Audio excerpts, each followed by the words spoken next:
जय हिंद। तो इससे पहले के क्लास में हम चैप्टर 2 देख लिए थे। चैप्टर 2 आपका था श्वसन एक ही क्लास में हम पूरा देख लिए थे। अब इस क्लास में हम देखेंगे परिवहन। आपका चैप्टर नंबर 3 है बायोलॉजी का परिवहन। तो अब हम परिवहन देखेंगे। इसमें हम दो क्लास आपको लेंगे। एक क्लास में आपका हम पौधों में परिवहन बता देंगे और दूसरे क्लास जब लेंगे तो उसमें हम जंतुओं में परिवहन बता देंगे, क्योंकि जब जंतुओं में परिवहन बताएंगे तो आपको हार्ट, ब्लड ये सब बताना होगा। इसलिए सोचे कि एक क्लास में आपको पहले ये बता देते हैं, उसके बाद तो मतलब दो क्लास में आपका ये परिवहन चैप्टर खत्म हो जाएगा। तो देखिए परिवहन क्या होता है। आपका चैप्टर का नाम ही है परिवहन। तो सब पहले समझते हैं कि परिवहन क्या होता है। देखो, परिवहन हम उसको बोलते हैं जो एक स्थान से दूसरे स्थान तक जाए। जैसे एक स्थान से दूसरे स्थान तक कोई वस्तु जाता है तो उसको हम परिवहन कहते हैं। जैसे मान लो कि ट्रक में एक ट्रक कुछ भी है, जैसे सब्जी भरा हुआ है, वो सब्जी किसी दूसरे स्थान तक जाता है, उसको भी परिवहन बोलते हैं। यही परिवहन हमारे शरीर में भी होता है।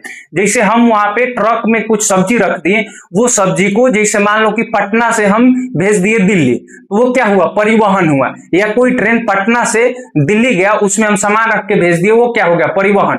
वैसे ही परिवहन हमारे शरीर में भी होता है।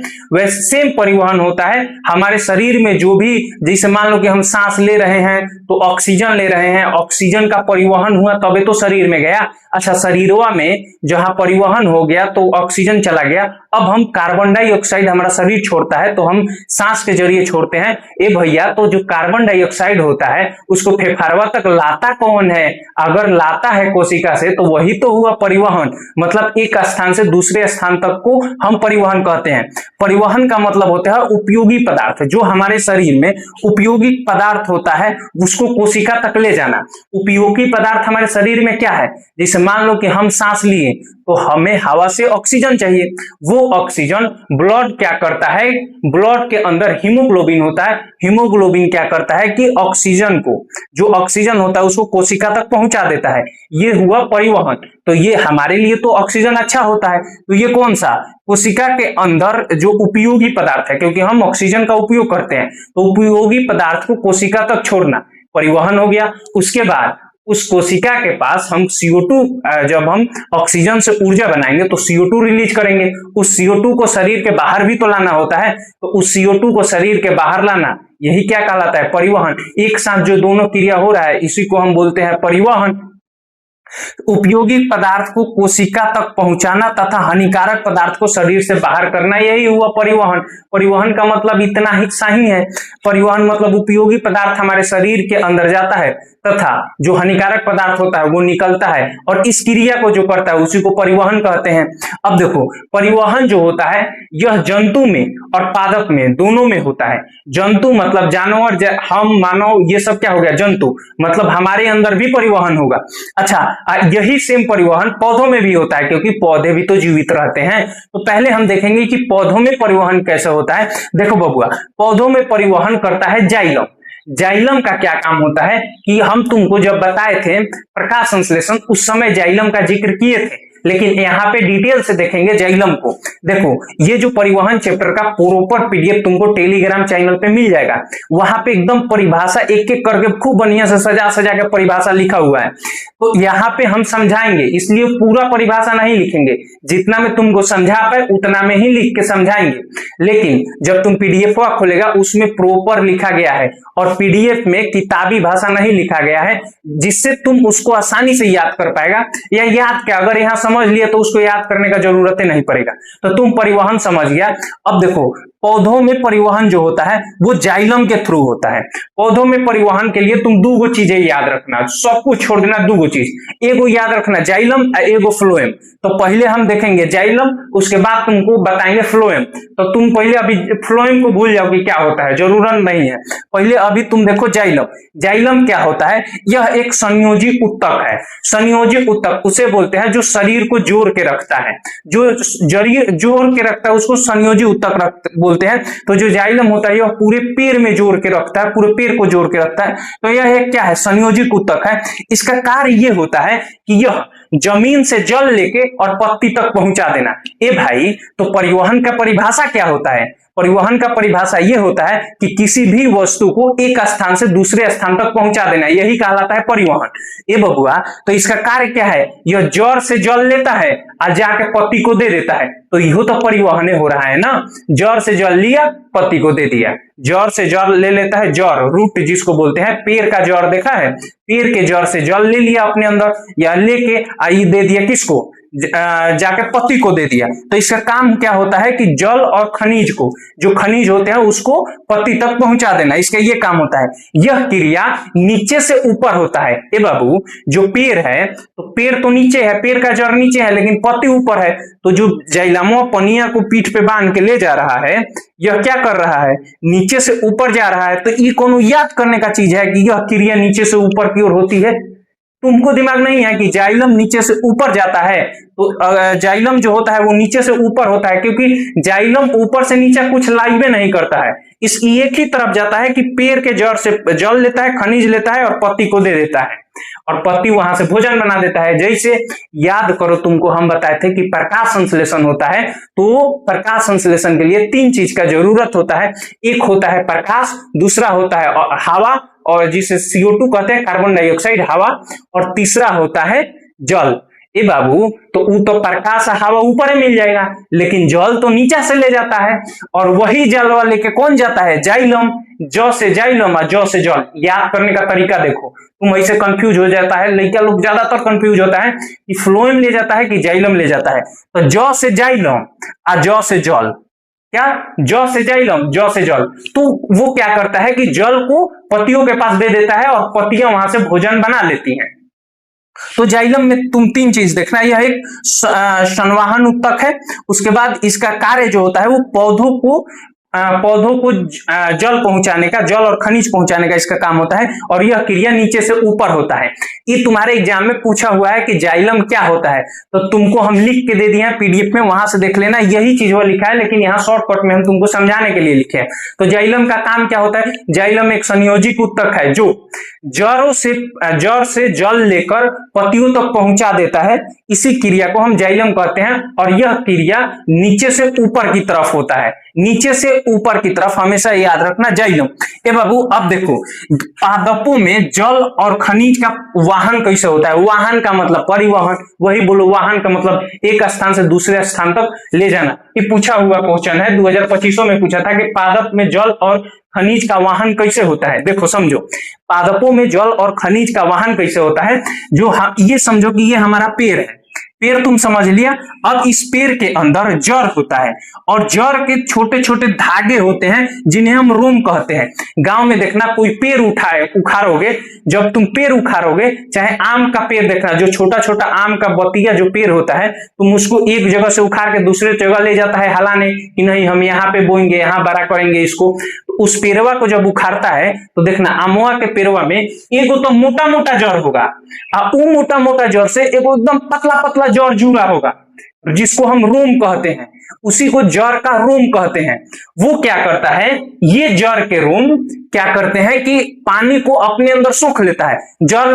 जो जड़ होता है, रूट, यह पानी को अपने अंदर सोख लिया, अपनिया को सोख के जाइलम को दे देता है। जाइलम पीठ पे बैठाएगा, आले जाके पत्ती को दे देता है। कहा? जाइलम जो होता है वो अपने पीठ पर जल को बैठाएगा, आले जाके पत्ती को दे देता है, और पत्ती वहां से भोजन बना लेता है। तो देखो, जब भी पत्ती को जरूरत पड़ेगा, जब पत्ती को जरूरत पड़ेगा पानी का, पत्ती तुरंत बोलेगा जाइलम से, रे भाई पानी की कमी पड़ गई लो। जाइलम तुरंत जाएगा किसके पास? जड़ के पास। जड़वा से बोलेगा, बड़े साहब पानी का ऑर्डर किए हैं, पानी चाहिए। तुरंत बोलेगा जड़ किसको? रोम को, क्योंकि इसका छोटे भाई होता है। रोम पानी खींचो, पानी खींचो, धाए दे पानी खींचेगा। कौन? जड़। रोम पानी खींचेगा, और पानी खींच के जड़ को दे देगा। जड़ तुरंत दे देगा किसको? जाइलम को। बोलेगा ले भाई मेरा काम हो गया। जाइलम तुरंत ले जाकर पत्ती को दे देगा, और पत्ती के अंदर होता है, तुमको हम बताए हैं, पत्ती के अंदर होता है क्लोरोप्लास्ट, क्लोरोप्लास्ट के अंदर होता है क्लोरोफिल, और उसी क्लोरोफिल में प्रकाश संश्लेषण होता है, और वो वहीं से पौधे भोजन बनाते हैं। तो इसका मेनली काम ये होता है कि पौधों के पास भोजन पहुंचा देना, इसका यही काम होता है। पौधों के पास पानी को पहुंचा देना, जिससे पत्तियां अपना काम करके और भोजन बना सके। तो ये तुम देख लिया कि जो जाइलम होता है यह संवहन ऊतक है और पौधों के जल और खनिज को परिवहन का काम करता है, मतलब पहुंचाता है पत्तियों तक, ठीक है। और यह क्रिया नीचे से ऊपर की ओर होता है, यह ध्यान रखना, यह क्रिया नीचे से ऊपर की तरफ होता है। और पादपों में जल का परिवहन कैसे होता है हम तुमको बता दिए। पादपों में जल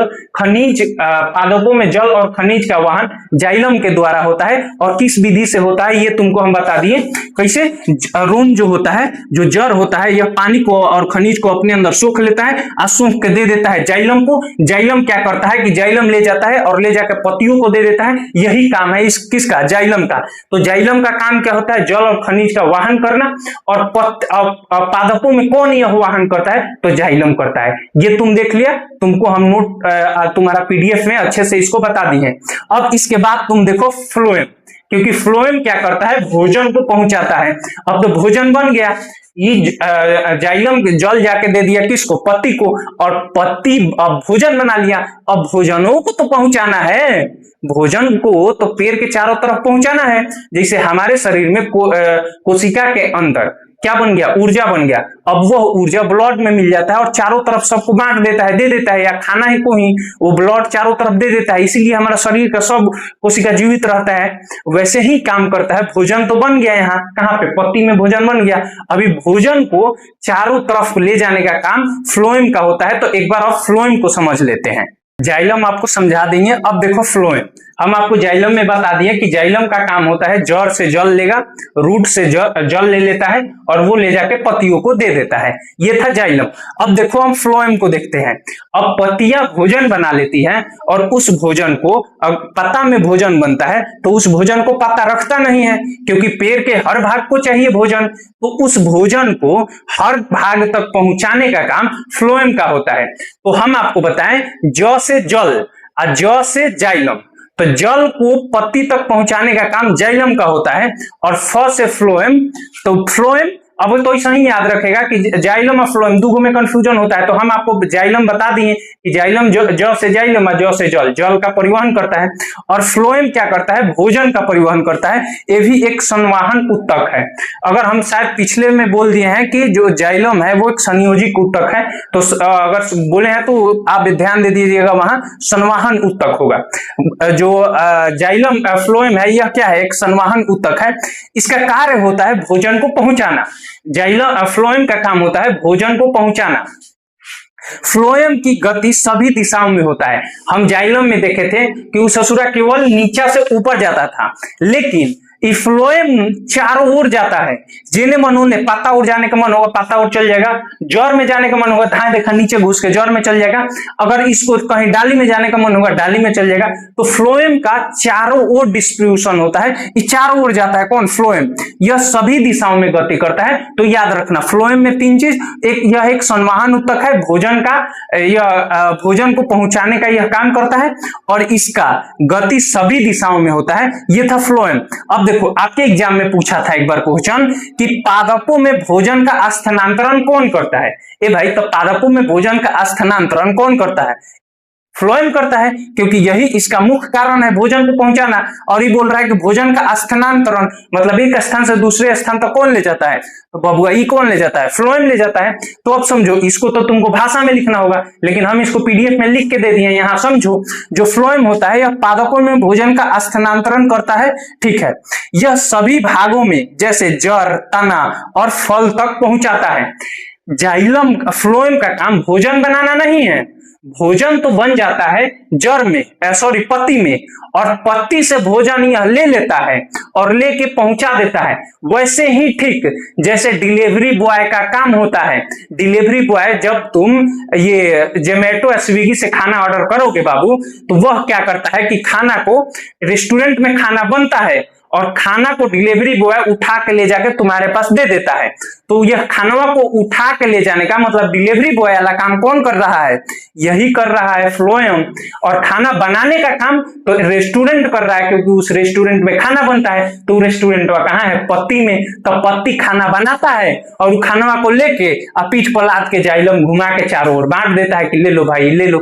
यही तो काम करता है डिलीवरी बॉय। फिर बस बायोलॉजी समझने का काम है। तुम ऐसे देखेगा तो हर तरह तरह तुमको बायोलॉजी लौकेगा। बायोलॉजी समझो, रटेगा तो ज्यादा दिन तक याद नहीं रहेगा। पादपों में स्थानांतरण कौन करता है भोजन का? तो यह करता है फ्लोएम। यह सभी दिशाओं में करता है। तो एक बार हम समझते हैं फिर से, इस चीज को समझो। तुम जाइलम और फ्लोएम दोनों समझा दिए, और दोनों में समझा दिए कि जो फ्लोएम होता है यह भोजन का स्थानांतरण करता है, और सभी भाग में, जैसे जड़ हो गया, तना हो गया और फल हो गया, फल फूल हो गया, सब में यही कौन, यही फैलाता है, फ्लोएम ही भोजन को फैलाता है। देखो यहां पे समझो अब ठीक से, जाइलम का क्या काम होता है कि जाइलम तुरंत जल लेगा, मिट्टी से जल और खनिज ले लेगा, और जल और खनिज सोख के और जाइलम को दे देगा। किसको? जाइलम को। जाइलम को दे देगा। जाइलम तुरंत ले जाएगा पत्ती के पास और पत्ती को दे देगा कि ले भाई मेरा काम हो गया। अब पत्ती वहां पे भोजन बनाएगा प्रकाश संश्लेषण करके, और प्रकाश संश्लेषण क्या होता है तुमको बता दिए। प्रकाश संश्लेषण करके पत्ती भोजन बना लेगा, अब भोजन बना के रख लेगा। अब आएगा तुरंत कौन? फ्लोएम। पत्ती बोलेगा फ्लोएम को, ले भाई मेरा काम हो गया, मेरा काम था भोजन बनाना, अब तुम लोग फ्लोएम। फ्लोएम तुरंत भोजन को ले लेगा, पीठ पर ला देगा और देखेगा कि किसको जरूरत है। अच्छा ताना को जरूरत है, ले लो ताना।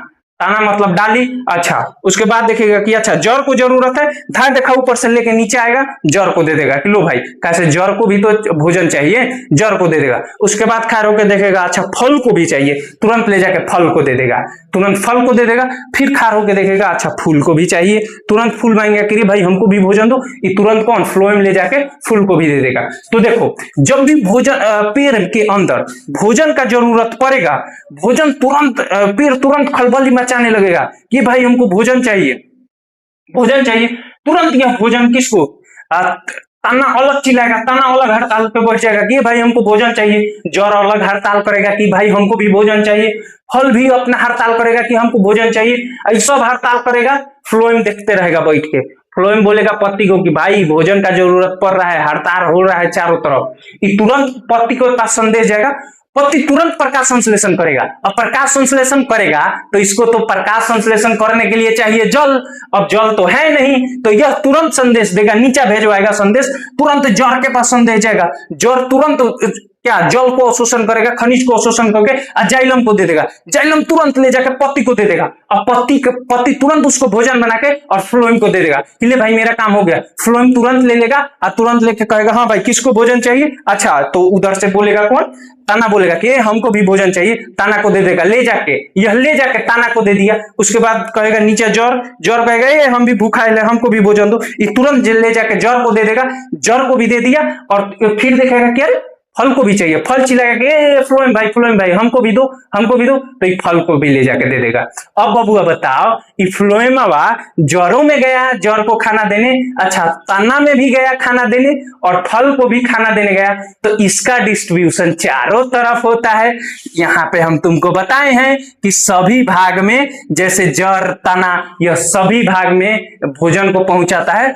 मतलब फ्लोएम की गति सभी दिशाओं में होता है। किसमें? सभी दिशाओं में होता है। तो ये ध्यान रखना, जाइलम और फ्लोएम बता दिए। अब जाइलम और फ्लोएम में अंतर पूछता है, तुम्हारे एग्जाम में पूछा हुआ क्वेश्चन है कि जाइलम और फ्लोएम में अंतर बताइए। तो एक बार आप देख लेते हैं जाइलम और फ्लोएम में अंतर क्या होता है। अब हम देख लेते हैं जाइलम और फ्लोएम में अंतर, क्योंकि ये आपके एग्जाम में पूछा हुआ है। तो देखो जो जाइलम होता है यह एक संवहन ऊतक है, हम तुमको बता दिए। इस जाइलम का क्या काम होता है बाबू बताओ? याद करो, ज से जाइलम और ज से जल, जल और खनिज को पहुंचाना। ठीक है, इसका आप देखते हैं फ्लोएम का। फ्लोएम एक संवहन ऊतक है, दोनों संवहन ऊतक है, और इसका काम होता है भोजन को पहुंचाना और इसका काम होता है जल को पहुंचाना। ठीक है, अब देखते हैं इसका दूसरा नंबर। यह इसकी कोशिका मृत होती है। जाइलम की कोशिका मरल हुआ, मृत का मतलब मरा हुआ, इस जाइलम की कोशिका मृत कोशिका होती है, जबकि इस फ्लोएम की कोशिका कैसी बाबू? जीवित कोशिका होती है। तो जाइलम की कोशिका मृत होती है और फ्लोएम की कोशिका जीवित होती है। उसके बाद देखते हैं जाइलम के ऊतक को हम दारू कहते हैं। दारू कहते हैं, जाइलम के ऊतक को हम दारू कहते हैं। जाइलम दारू, पीने वाला दारू मत समझ लेना, दारू कहते हैं। उसके बाद इस फ्लोएम के ऊतक को हम वाट कहते हैं। वाट क्या कहते हैं? वाट कहते हैं। आपके पीडीएफ में लिखा हुआ है प्रॉपर सीक्वेंस में, आप वहां से लिख लीजिएगा जरूर कॉपी में। उसके बाद इसका चौथा पॉइंट देखते हैं कि जाइलम की जो गति होती है वो कैसा होती है, नीचे से ऊपर की तरफ होती है। जाइलम की गति नीचे से ऊपर की तरफ होता है, क्योंकि जल को जड़ से, रूट से उठा के, मतलब नीचे से उठा के, धरती से उठा के ऊपर पत्ता के पास पहुंचाना होता है। किसको? जाइलम पहुंचाता है। तो यह गति कैसे, नीचे से ऊपर की तरफ होता है। हम पीछे भी देख लिए हैं। और देखो यहाँ पे फ्लोएम जो होता है इसकी गति सभी दिशाओं में होता है। सभी दिशाओं में कैसे होता है, क्योंकि अगर मान लो कि जो जड़ होता है, जो जड़ रूट होता है, उसको भी भोजन जरूरत लगेगा, तो नीचे से ऊपर आएगा फ्लोएम आके देगा। तो अगर ताना को चाहिए तो वो को ना जाकर ताना को भी देगा। मतलब यह चारों तरफ होता है, तो सभी दिशाओं में होता है। ठीक है, सभी दिशाओं में होता है। अब इससे आगे का टॉपिक देख लेते हैं। एक और टॉपिक है आपका, इससे अगला टॉपिक है आपका वाष्पोसर्जन। तो देखते हैं कि वाष्पोसर्जन क्या होता है। वाष्पोसर्जन उसको बोलते हैं, जैसे देखना बारिश होता है तो बारिश का पानी किसी गड्ढे में लग जाता है, और जब धूप उगता है तो वो गड्ढे का पानी धीरे धीरे खत्म हो जाता है। कुछ पानी जमीन खींच लेती है और कुछ पानी प्रकाश वाष्पोसर्जन की क्रिया करके आसमान में ले लेता है, और उसी से फिर बादल बन के और वर्षा होता है। तो वाष्पोसर्जन वही होता है। ये तो वाष्पोसर्जन डायरेक्ट पानी से होता है, लेकिन कुछ वाष्पोसर्जन पेड़ भी करते हैं। पेड़ कैसे करते हैं, वो क्या करते हैं कि जड़, हम आपको बताएं कि जड़ के थ्रू वह जाइलम से जल को ऊपर खींचते हैं, और ऊपर खींच के पत्तियों को दे देते हैं। और पत्तियों में बैठा होता है एक छोटा सा छिद्र, जिसे हम रंध्र कहते हैं। यह वही रंध्र है जो CO2 को अपने अंदर अवशोषित करता है, और CO2 को अपने अंदर अवशोषित करता है। और यह क्या करता है कि जो पानी होता है इसको वाष्पोसर्जन करता है, मतलब पत्तियों से बाहर निकाल देता है उसके थ्रू। जब देखो क्या होता है, पौधे में वाष्पोसर्जन पत्तियों में मौजूद रंध्र द्वारा होता है। जो पौधे में वाष्पोसर्जन होता है यह पत्तियों के अंदर मौजूद होता है, छोटे छोटे छिद्र, जिसे हम रंध्र कहते हैं। इसी रंध्र से वाष्पोसर्जन होता है। अच्छा, अब देखो वाष्पोसर्जन होने से पौधे ऊपर की तरफ खिंचाव पैदा करते हैं। वाष्पोसर्जन होता है, अगर मानो कि नीचे से हम पानी ले रहे हैं और वो पानी पत्तियों को दे रहे हैं, और पत्तियां उसको रंध्र के द्वारा बाहर निकाल दे रही है, मतलब आसमान में उसे सूर्य के प्रकाश से आसमान में खींच लिया जा रहा है। तो फिर नीचे से तो पेड़ पानी खींचेगा ना। अगर पानी खींचेगा तो इसमें अगर वाष्पोसर्जन होता है तो एक तो जाइलम पानी को भेजता है ऊपर, लेकिन जाइलम के पास उतना शक्ति नहीं होता है कि जितना जल को तुरंत भेज दे। इससे वाष्पोसर्जन होने से फायदा यह हो जाता है कि जैसे पानी ऊपर जाएगा, पत्तियों को पानी का जरूरत पड़ेगा। इससे खिंचाव पैदा होगा, किसमें, उनके अंदर खिंचाव पैदा होगा, जिससे पानी जल्दी ऊपर चढ़ेगा। अच्छा, यह खिंचाव पैदा होगा और पानी ऊपर चढ़ेगा। इससे पेड़ अपना तापमान नियंत्रित रखते हैं। कैसे नियंत्रित रखते हैं, कहा कि जैसे पेड़ में पानी का कमी होगा, इससे पानी ऊपर जाएगा तो पेड़ को ठंडक मिलेगा, जिससे वह अपना तापमान नियंत्रित करके रखता है। पत्तियों में वाष्पोसर्जन की क्रिया रंध्र के कारण होता है। ए बबुआ, देखो भगवान कितना चालाक थे, इसीलिए जब पेड़ बनाए तो भगवान देखे कि अगर पेड़ में ज्यादा वाष्पोसर्जन हो जाए, उनके पत्तियों से ज्यादा वाष्पोसर्जन हो जाए, अगर मान लो कि कभी बहुत घाम, गर्मी के दिन में देखना बहुत घाम होता है और जमीन का भी पानी सूख जाता है, अगर वाष्पोसर्जन पत्तियां ज्यादा कर दी और पेड़ से मिट्टी से पेड़ पानी मांगेगा तो मिट्टी के पास तो पानी है ही नहीं, और वह पानी अब तो जड़ पेड़ को दे नहीं पाएगा मिट्टी, क्योंकि मिट्टी के पास खुद नहीं पानी है, तो कहां से देगा। अब पत्तियां वाष्पोसर्जन करेगी तो पेड़ को पानी चाहिए, पेड़ को पानी नहीं मिलेगा तो वह सूख जाएंगी। अगर पौधा सूख गई तो फिर तो दिक्कत होगा। इसीलिए होता यह है कि गर्मी के मौसम में देखना पत्तियां झड़ जाते हैं। क्यों पत्तियां झड़ जाती हैं? इस पत्तियों के झड़ने का कारण ये होता है, देखो उसी को हम पतझड़ का मौसम बोलते हैं। इस पत्तियों के झड़ने का कारण ये होता है, एक तो धूप बहुत होता है, जिससे जो मिट्टी का पानी होता है वो पहले ही सूख गया होता है। अगर पत्तियों में जो पेड़ों के अंदर जो पानी बचा है, अगर पत्तियां उसको वाष्पोसर्जन कर दी तो फिर तो पेड़ को पानी का कमी पड़ जाएगा। अब जरूरत पड़ेगा पेड़ को पानी का, तो मिट्टी के पास है ही नहीं, तो मिट्टी तो पानी दे नहीं पाएगा। इसलिए क्या करता है पेड़ कि पत्तियों को झाड़ देता है। इसीलिए देखना गर्मी में ज्यादातर पेड़ के पत्ते नहीं होते हैं। क्यों नहीं होते हैं? क्योंकि उनके पास पानी है ही नहीं। अगर वो पत्तियों को अपने पास रखेगा तो पत्तियों को रखने से वो पानी का वाष्पोत्सर्जन करेगा, और पेड़ के पास उतना पानी है नहीं, तो पानी को बचाने के लिए वो अपने पत्ते को झाड़ देता है। तो अब तुम बोलेगा कि सर अगर पत्तियां झड़ जाती है तो पेड़ तो अपना भोजन पत्तियों के सहारे बनाता है। हाँ बबुआ, पेड़ अपना भोजन पत्तियों के सहारे बनाता है प्रकाश संश्लेषण करके, लेकिन यह अगर पत्तियां नहीं भी रहेंगी तो वह अपने जो डाली होता है, तना होता है, उससे बना लेता है। क्योंकि हम तुमको जब प्रकाश संश्लेषण बताए थे उसमें बताए थे कि पत्तियों के पास पेड़ के पास तना होता है, उस तना में वातरंध्र होते हैं। पत्तियों में रंध्र होता है, रंध्र के थ्रू भोजन बनाता है, और उसमें वातरंध्र होता है, और पत्तियां जो होता है तना से भी अपना भोजन बना लेती हैं। तो पतझड़ के मौसम में वह तना से अपना भोजन बना लेगी, और पत्ती रखेगी तो ये तो सब सुबह क्या करेगा कि वाष्पोत्सर्जन कर देगा। इसके कारण वो पत्ती को झाड़ लेती है और पानी बचाने के लिए। तो ये था आपका वाष्पोत्सर्जन जो पौधे करते हैं। अब इससे हम आगे पढ़ लेंगे कि मानव में कैसे परिवहन होता है, क्योंकि आपका ये चैप्टर होता है परिवहन। तो अब एक क्लास लेंगे इसका, उसके बाद ये आपका चैप्टर खत्म होगा। तब तक मिलते हैं अगले क्लास में। जय हिंद।